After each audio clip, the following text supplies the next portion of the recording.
morning, team. Thank you. Woo, poor Alabama group is stuck. The trip to DC was great. Yeah, everyone was super, and yeah, good. Are there any receipts? Hi, thank you for joining us today. If you could please remain on mute during the program until the question and answer portion. We will get started shortly.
Well, good afternoon. Thank you for joining us for Effective Advocacy Strategies.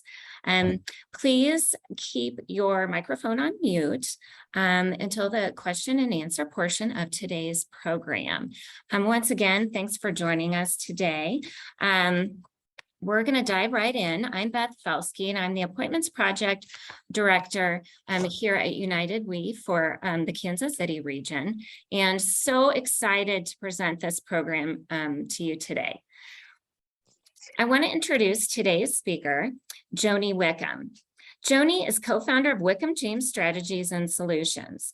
She's providing services, and she has provided services in public and government relations, mediations, public policy, and leadership development. Prior to launching her consulting business with former Kansas City Mayor Sly James, she spent 8 years with the city, primarily as chief of staff. She is an accomplished political strategist, communications expert, and organizational leader.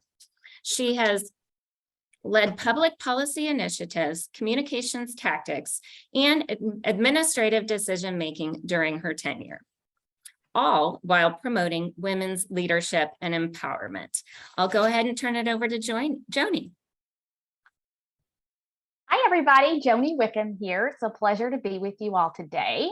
As Beth said, I previously served as chief of staff for about 8 years to the guy that you see on your computer screen, the bow tie, former Kansas City Mayor Sly James. And that is why I have gray hair, wrinkles, and high blood pressure. And I hope that today's conversation and kind of blueprint for effective advocacy strategies helps you in your leadership journey, and also helps you figure out how you can use effective advocacy strategies as you contemplate what that journey might look like. Maybe it's an appointment through the Appointments Project. Maybe you'll even think about running for elected office. Perhaps you want to just become more involved as a neighborhood leader. All of those different outlets are definitely leadership.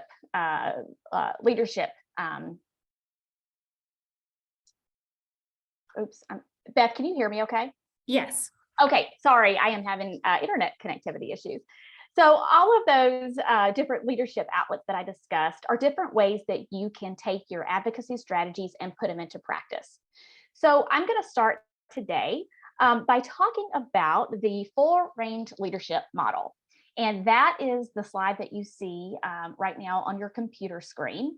And this is a leadership model that was created through Harvard's Leadership Innovation Center. And this model, it doesn't insist that leadership has to look one way or the other.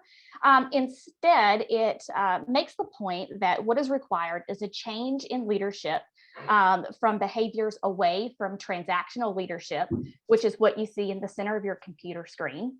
Transactional leadership is more command and incentivizing behavior through that type of leadership. So you want to move away from that leadership and towards the right corner of your screen, where you see transformational leadership, where you can motivate and encourage others to change their behavior and to take action.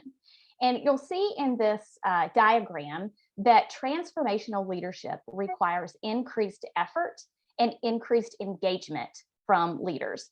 And remember, you don't have to be an elected official to be a leader. That's one thing I would love for you all to take from this conversation today, is that advocacy is a form of leadership, and leadership takes many different forms. So many people think that advocacy can include, number one, sending a press release and hoping for the best. Number two, and heaven forbid, spewing negative comments on social media towards elected officials and policymakers. And then also, this is something that I've seen a lot in my career in elected officials' offices. A lot of people think effective advocacy is simply showing up to an elected official's office and asking for money. The truth is, activity does not always equal action, and that the activities that I just mentioned very rarely move the needle. It's important when you're thinking about advocacy and your role in it and your leadership skills and the leadership skills that are required for effective advocacy to meet people where they are and have realistic expectations for moving forward. Effective advocacy strategies includes several aspects that we're going to walk through together today. 3 different but interconnected strategies. The first is a landscape analysis. So whether you are an appointments project appointee, whether you become an elected official yourself, or whether you decide to become active in the PTA or anything in between, it's really important to define your goal or the goals that you have for your advocacy and the levers that need pulling to achieve it. You're going to want to research the facts that support your goals and understand the facts that don't support your goals. Consider that what you're advocating for may have a positive and a negative impact on the universe around you. And you're going to build on the positive and mitigate or eliminate the negative if possible. And sometimes success can look like simply mitigating the negative impact, because eliminating it altogether may not be feasible. Also think about what concessions are you prepared to make in the negotiation process if that's applicable to your situation. The second aspect to think about is strategic communications. So in this topic is all about figuring out what audiences you need to motivate and how you educate them. You're also going to want to think about the best way to communicate with them. Let's start by talking about the difference in grassroots versus grass tops audiences. So these 2 audiences are very different, and communicating with them may not look the same. So you have grassroots audiences on the left, which could be activists or neighborhood associations, those types of entities. Then you have grass tops neighborhoods or grass tops audiences on your right. And these can be business and civic leaders. One thing that you're going to want to think about is how you can most effectively reach these audiences to move them towards your goal. Let me give you an example. You all may have remembered back in 2017, a election that Mayor James engaged in to create a new terminal at the Kansas City International Airport. We knew that we had a lot of work in front of us in order to move the needle so that we could pass that ballot measure. We also knew that we had to move the grassroots audiences towards action, as well as the grass tops audiences towards action. The grassroots campaign was based on continuing Kansas City's momentum. We knew that individual Kansas Cityans loved discussing how Kansas City had pulled its seat up to the table of great cities, and that the grassroots winning message was really talking about how a new terminal would really continue Kansas City's forward momentum. At the same time, we also knew that the grass tops audiences, they were more focused on the city's economic development and increased options for business travelers and increased ability to attract and retain different business headquarters here in Kansas City. So we had to figure out communication strategies that achieved both of those audiences' goals and move them towards action.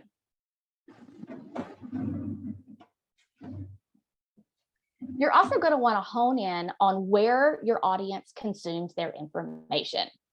For some audiences, this is going to be social media. Typically, younger audiences glean towards social media for their primary consumption of news. The Pew Foundation recently had a study that suggested that more and more reporters are looking at Twitter in particular as ways to create story ideas and also to get more interview subjects as well. TV and radio is another place where audiences can get their information. Middle-aged audiences typically use TV and radio as their primary source of information. Newspapers are typically a primary source of information for older audiences. And then in-person town halls, or these days increasingly virtual town halls, are a really good place to meet highly educated audiences. And when I talk about highly educated audiences, I'm not talking about educational attainment. I'm talking about how well those audiences know a particular issue. For example, we knew that when we had town halls during that airport campaign that I was just mentioning, we knew we were going to be face-to-face with individuals who knew a lot about the airport, or at least they thought they did. It's also important to know who your best messengers are. And this is going to be highly dependent on the context and the issue that you're working on. Let me just give you two examples. So you may have a neighborhood resident that's a really good messenger for talking to an elected official about affordable housing. Or you could have a business owner who is a really good messenger for talking about minimum wage and the impact on small businesses. So you have to think through the context with which you're trying to lead and the goals that you're trying to achieve in order to really figure out who your best messengers are.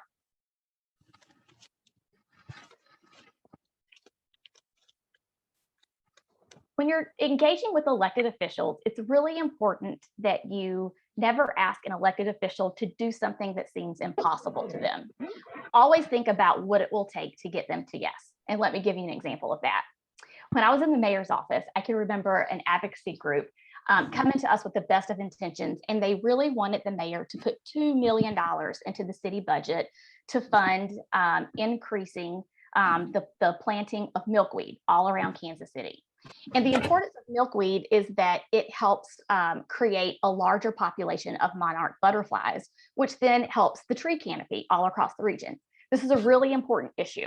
However, there hadn't been a lot of public education around the importance of milkweed and explaining how milkweed leads to more monarch butterflies, which then can also lead to an additional tree canopy all across the city, and how that can help us reach our climate change goals. So that wasn't something that elected officials were going to be able to activate because there just wasn't enough public awareness on that type of issue. So really think about what your ask is of elected officials. And the particular ask that you make of an elected official should not come the very first time that you meet with an elected official. You're going to want to get to know them and understand their awareness of the issue before you go ahead and make that ask. So let's talk for a few minutes about how you communicate as an individual. Emotional intelligence is one of my favorite levels of communication theory. The emotional intelligence is the ability to recognize, understand, and manage the emotions of others. And this includes influencing and building trust among all those different audiences that we just talked about. It's also the ability to use your own emotions to effectively guide thinking and action. Emotional intelligence is critical when you're talking about advocacy, because often what drives individuals to advocacy is your personal passion for an issue. Personal passion can be a huge influencer for you to move towards action. But we have to make sure that we're really leaning into our emotional intelligence so that we're balancing that passion with how we can strategically accomplish our public policy or leadership goals. Active listening is another part of emotional intelligence. Many times when we're talking about advocacy, the focus is on conversations, and sometimes difficult or contentious conversations. Sometimes they're just courageous conversations. And it's important to engage in active listening. Here are some attributes of active listening. When you're paying attention to what the other individual is saying, you give off different cues to show that you're listening. Maybe you're nodding in agreement. Maybe you're showing direct eye contact. Maybe you're providing feedback on what the individual is saying, obviously at a correct time though. And you're internally deferring judgment on the information that's being conveyed until the individual reaches the end of their point. And then again, responding appropriately. Active listening can really help develop your solutions and making sure that they're more inclusive and strategic.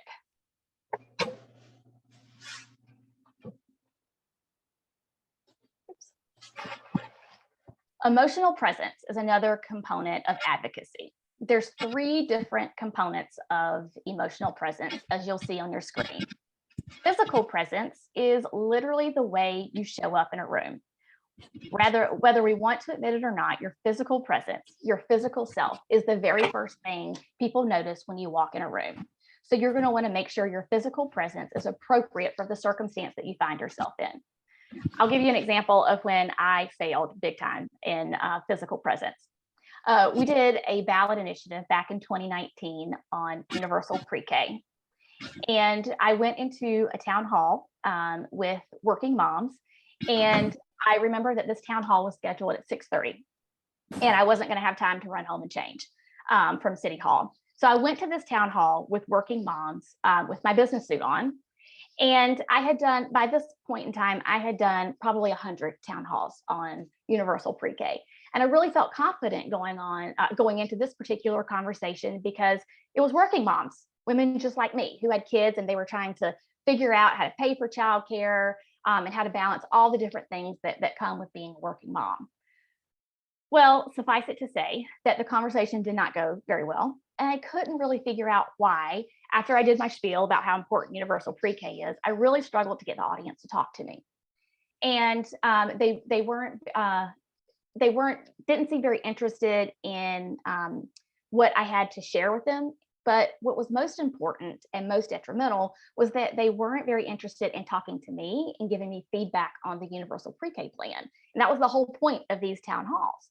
And so as I drove home that night, it kind of struck me.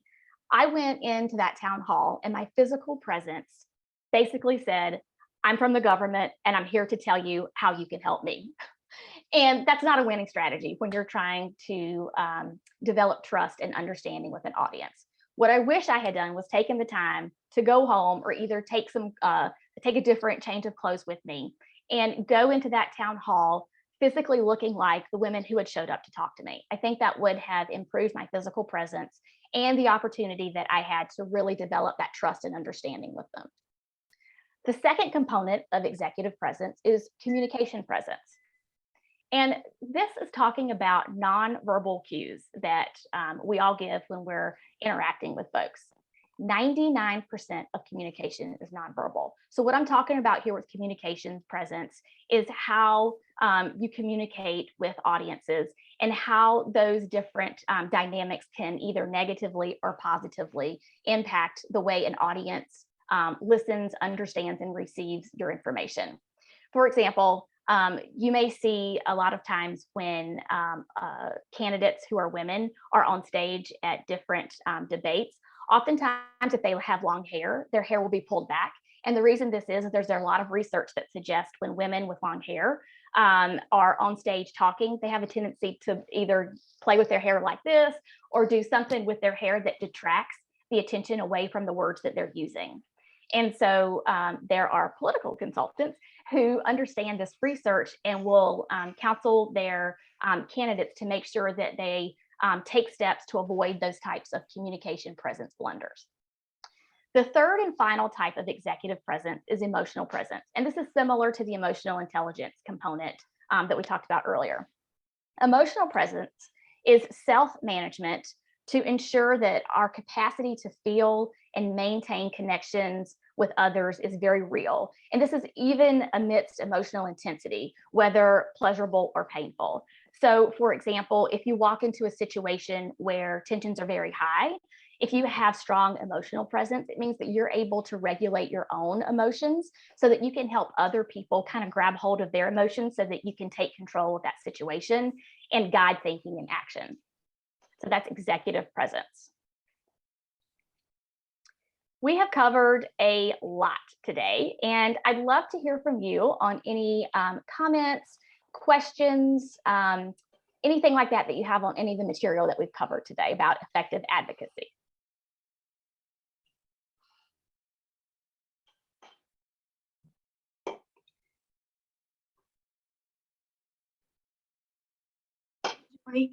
Excuse me, it's Stephanie Coleman. How are you?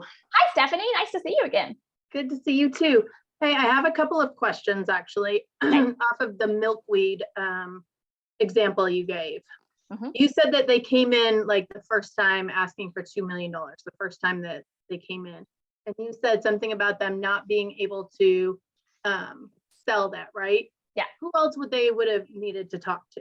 Would have been my first question. And then you also said, you know, because of the first time, it's like, how often, how much, without getting creepy and stalkish, do you go and meet with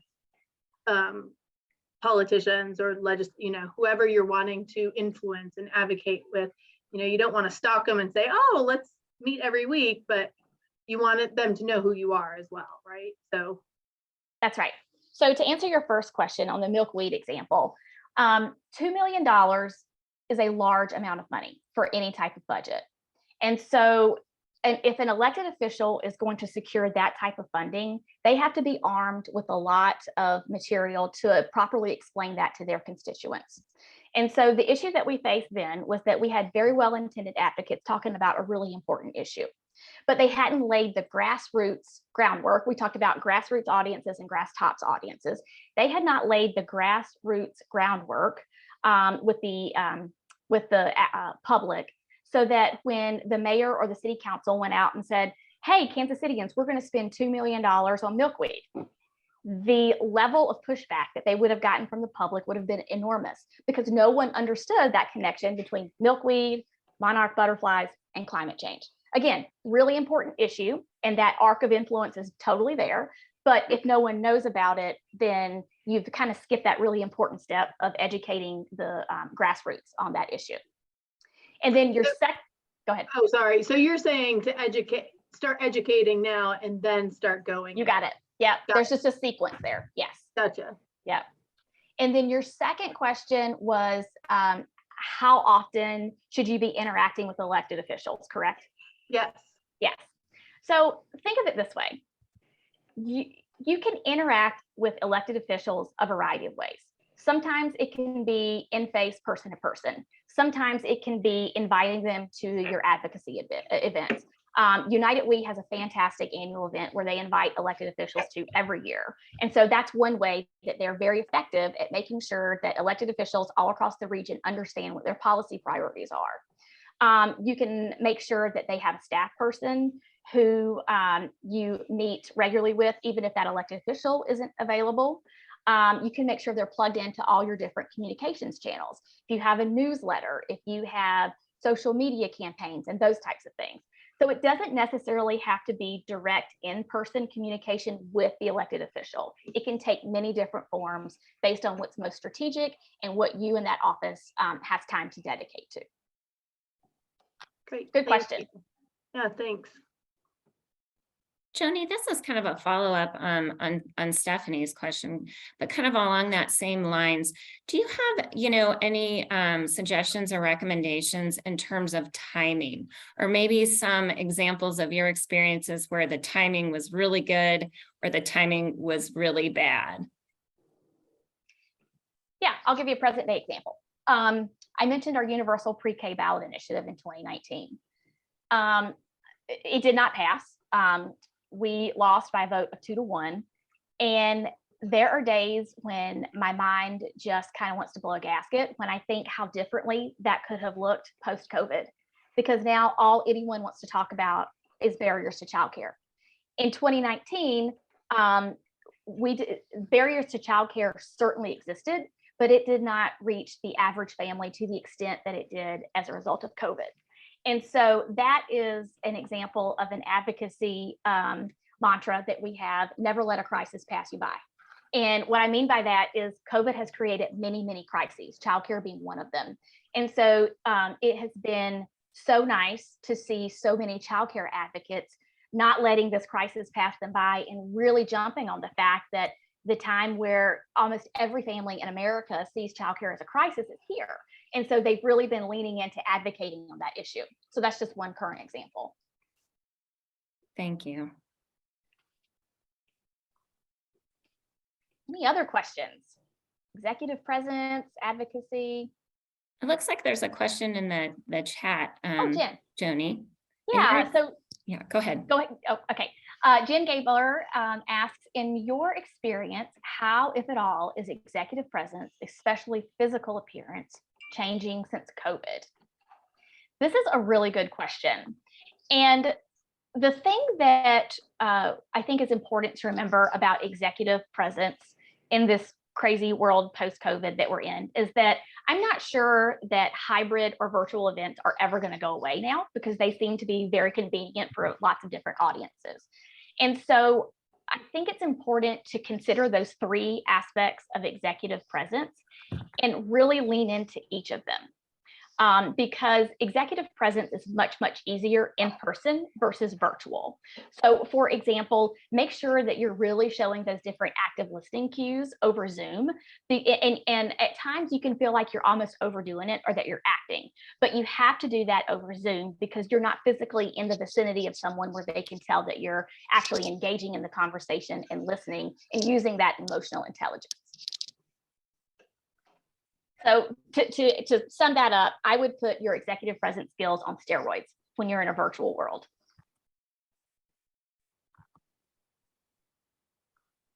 Thank you, Joni. Additional questions for Joni? Joni, you made a really good point. Now I'm sitting here thinking about all the times I do virtual events too, but like with the hair, because I constantly am playing. I do the same thing. I'm terrible about playing with my hair. I am too. And I do a presentation. So I'm like, oh, I need to start putting it back or up or something too. Yeah. And I bet you'll never look at political debates the same after we've had this conversation. You'll be like, I know why they do that. Oh. Great comment in the chat regarding elected officials and getting to know your elected officials from Leslie. Yeah, Leslie says elected officials, local, state, and federal, and their staffers are always looking for constituents to build connections with. That's true. It makes a huge difference when they have real life stories to share with, to fight for what we like to see for change or not. You can be a huge advocate for your passions. I highly encourage you to get to know your elected officials. That's exactly right, for sure. You want to make sure, again, that the first interaction you have is not the one where you're making an ask, that when you have to make an ask, you already have a relationship with them. And I think Anne has a question.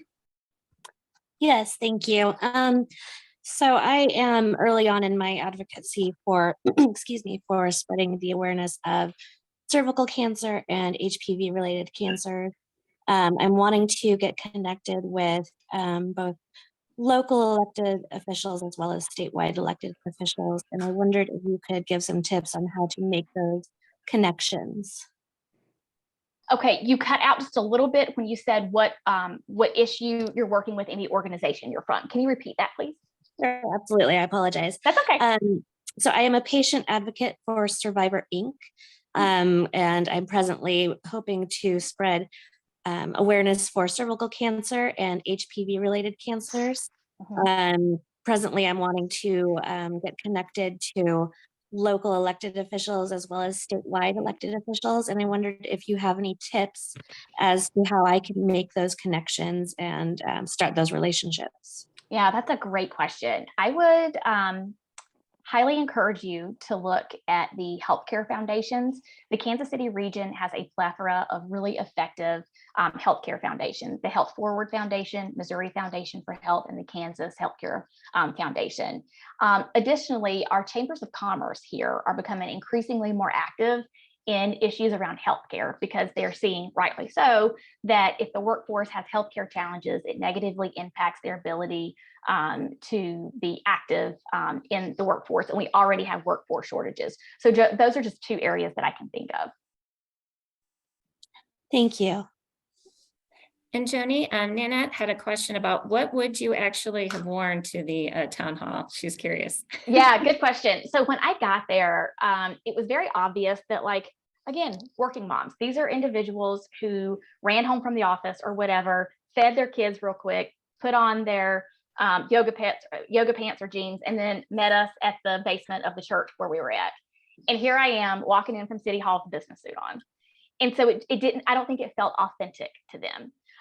So I would have put on some jeans and a t-shirt and gone and just sat face to face and made sure that I put myself in the position to be considered more vulnerable than I think that I was, and to make sure that that audience understood that I was just like them, and that they felt more free to communicate with me. Good question.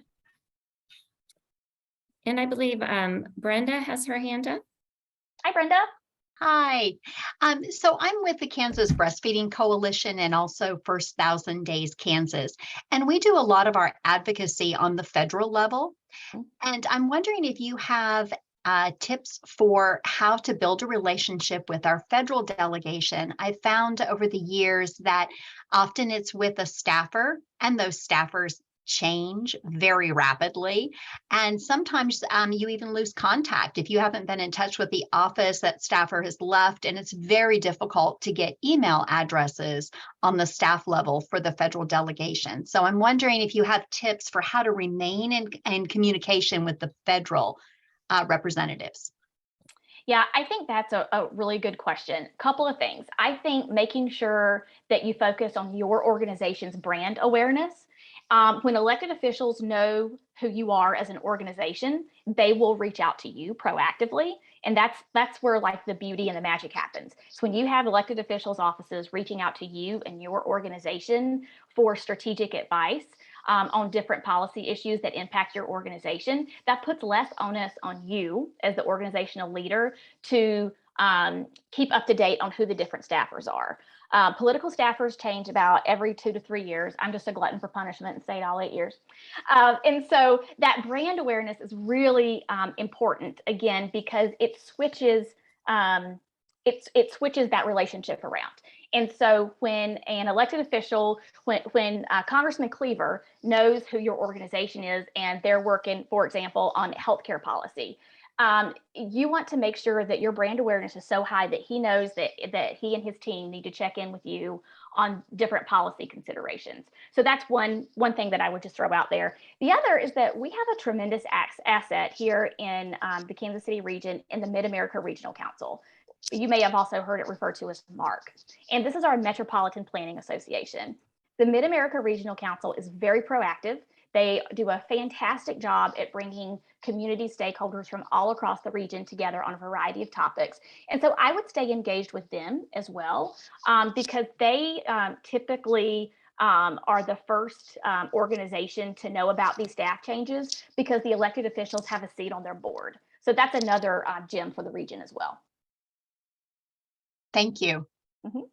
And Joy has a question as well. Hi, Joy. Nice to see you again. Hey, Joni, you can actually hear me this time. Yeah. I'm not in a loud coffee shop. So I have a question to follow up on the executive presence, see if you have any tips. So when I think I'm being animated and showing my personality, I had someone who met me for the first time in person, and she said, "You're more lively than I thought you were."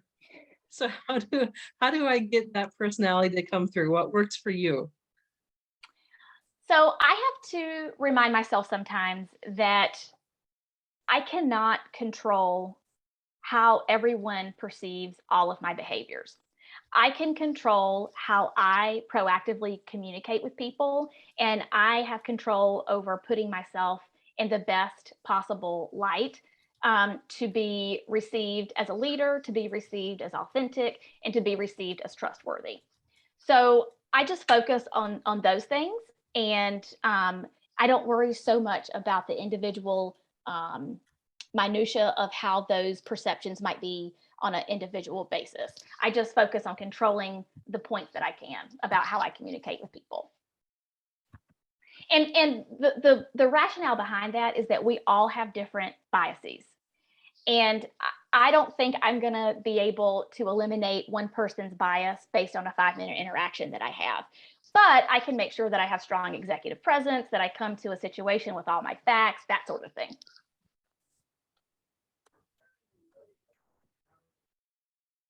Thank you. We have time for maybe one more question from Joni before we switch gears a little bit.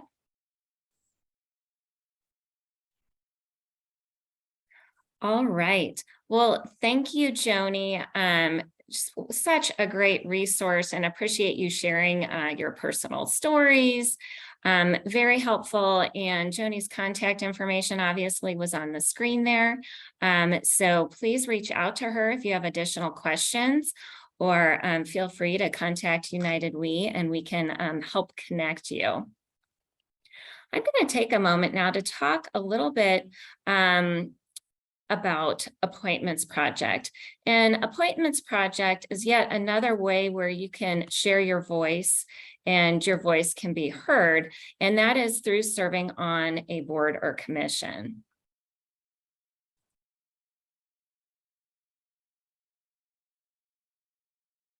Bear with me one moment while we get started here.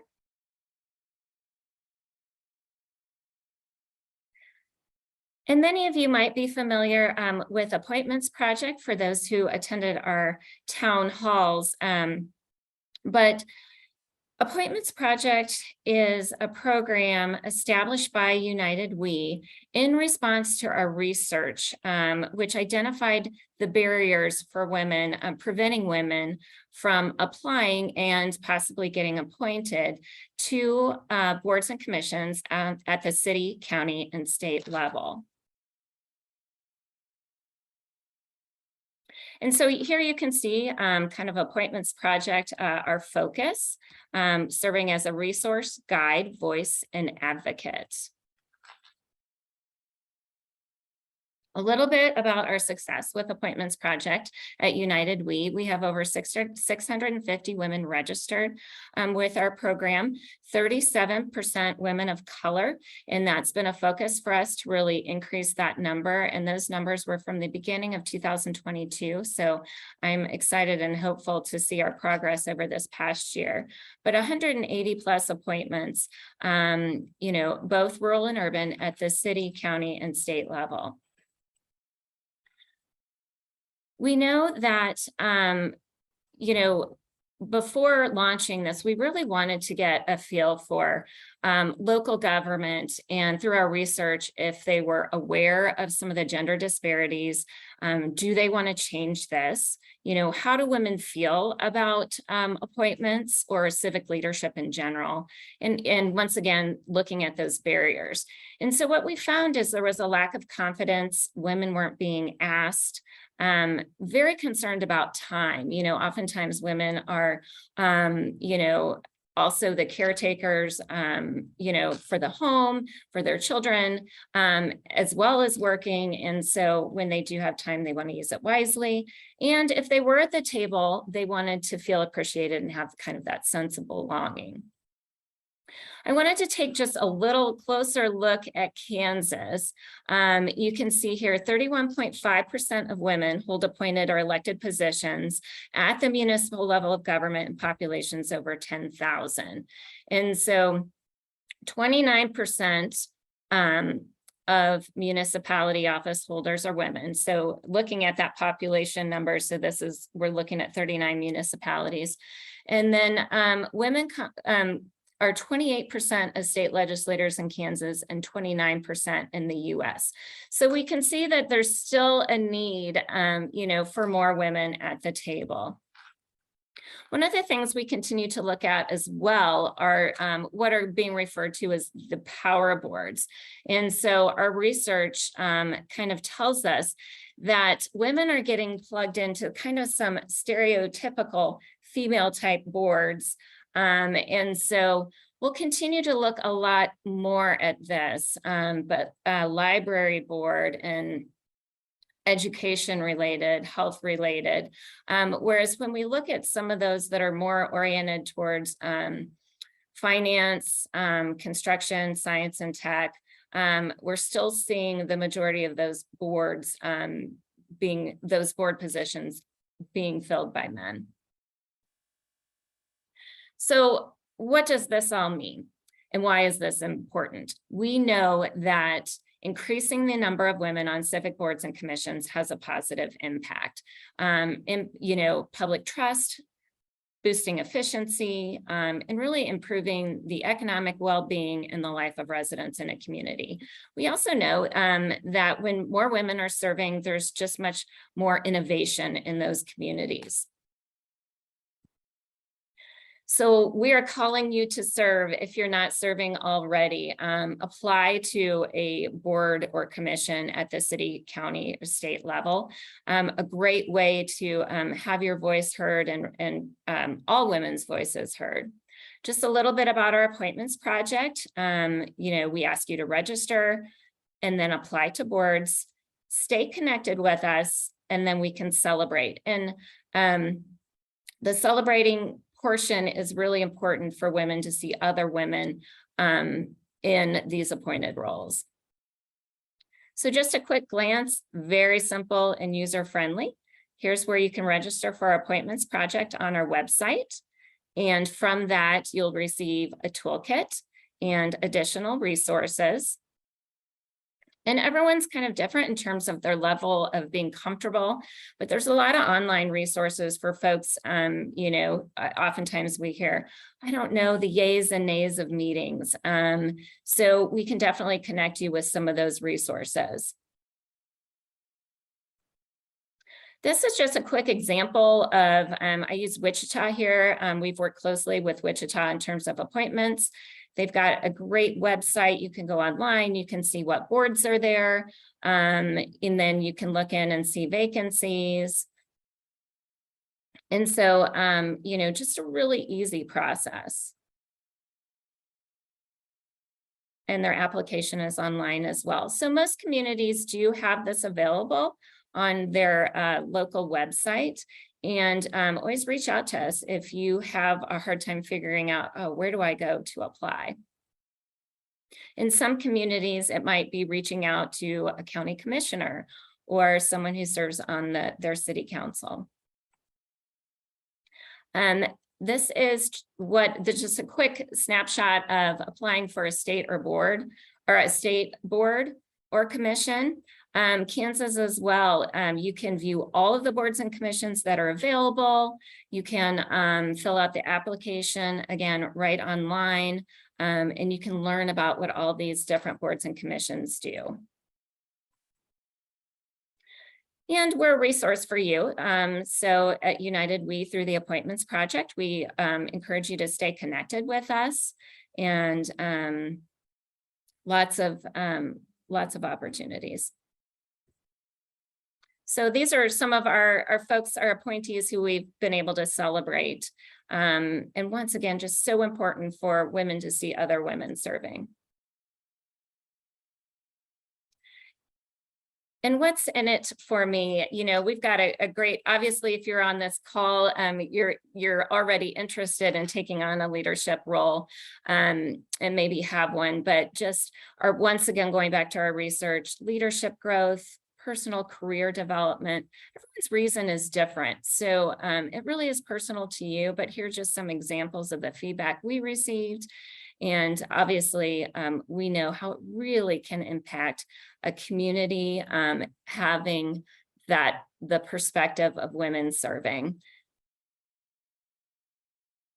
And in appointed positions too, really having that opportunity to not only impact your community, but impact policy. So just wanted to share some additional ways to get involved with United We. Obviously, you can register with the Appointments Project, share our research policies and best practices, and you can view all of this on our website and learn more about some of the policies. Become a change maker, groundbreaker, or ambassador. Lots of opportunities there as well. And I wanted to point out some of our upcoming events. So first off, we have our Kansas Town Hall Research Release and Press Conference. For those who attended our town halls across the state of Kansas, we're so excited after hearing all these stories, you know, to release the findings. So highly encourage you to RSVP for that as well. And then we have an additional event coming up in November, Women in the Workplace Research Report. And this is with McKinsey & Company and Wendy Doyle with United We. And they're going to be taking a look at the just released data from McKinsey & Company. And this is regarding women in the workplace. So really exciting research there as well. So we hope you'll consider joining us.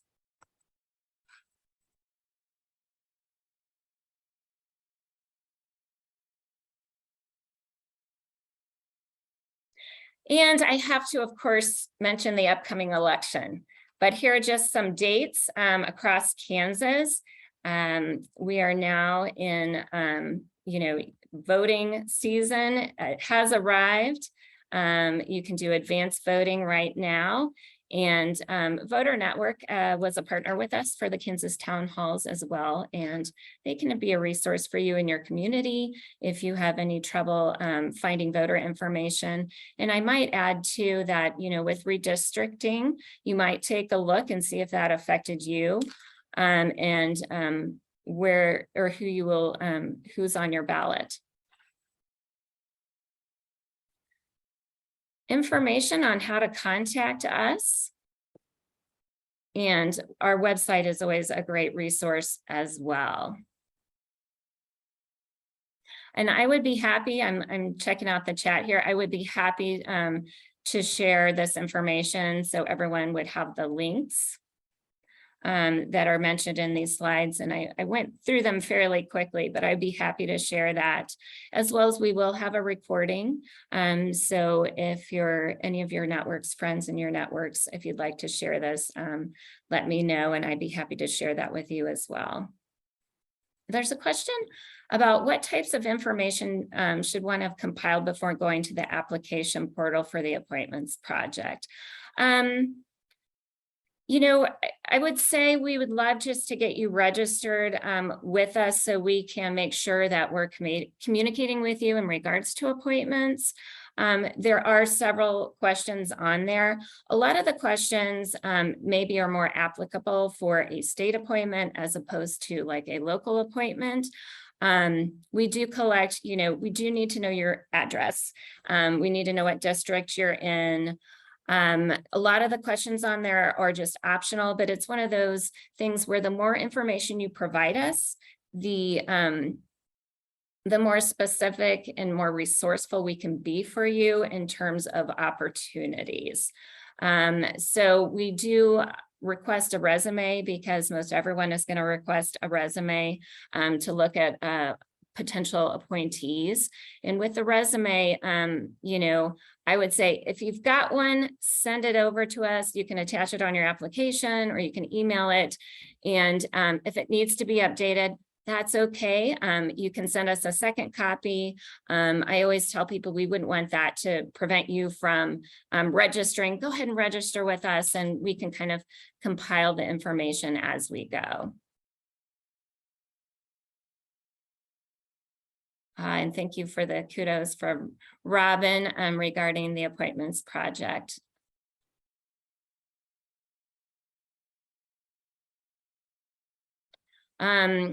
Ambassador Nicola, I hope I'm pronouncing that correctly. I'll reach back to you, make sure that we get you connected with the ambassador program. And so our United We ambassadors, it's a great way to get involved. And basically we ask ambassadors to share information about our organization, our research, and our policies. So it's not a huge commitment for those folks who are interested in what we do, but you know, might not have quite as much time. It's a great way to stay connected with us.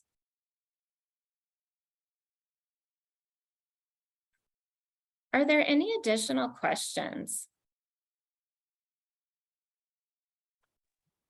Yes, if I can ask another question.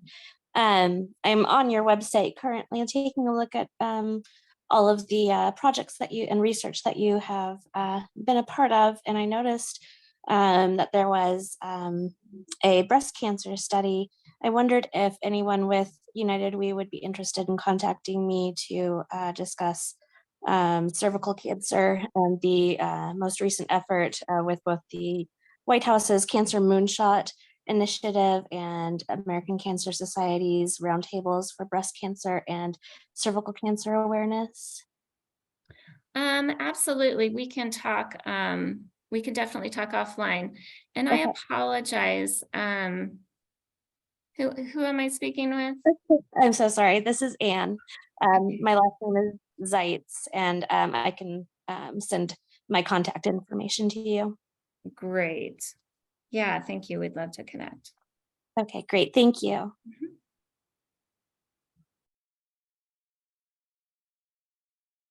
Any additional questions about the appointments project, about appointments at the city, county, and state level, or questions for Joni about advocacy and what works?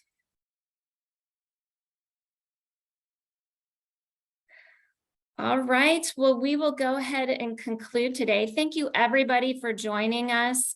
Once again, feel free to reach out with any additional questions. And thank you, Joni, for sharing your expertise with this group today. We hope we'll see you all at our press conference and information that we have collected from the Kansas town halls. Have a great day.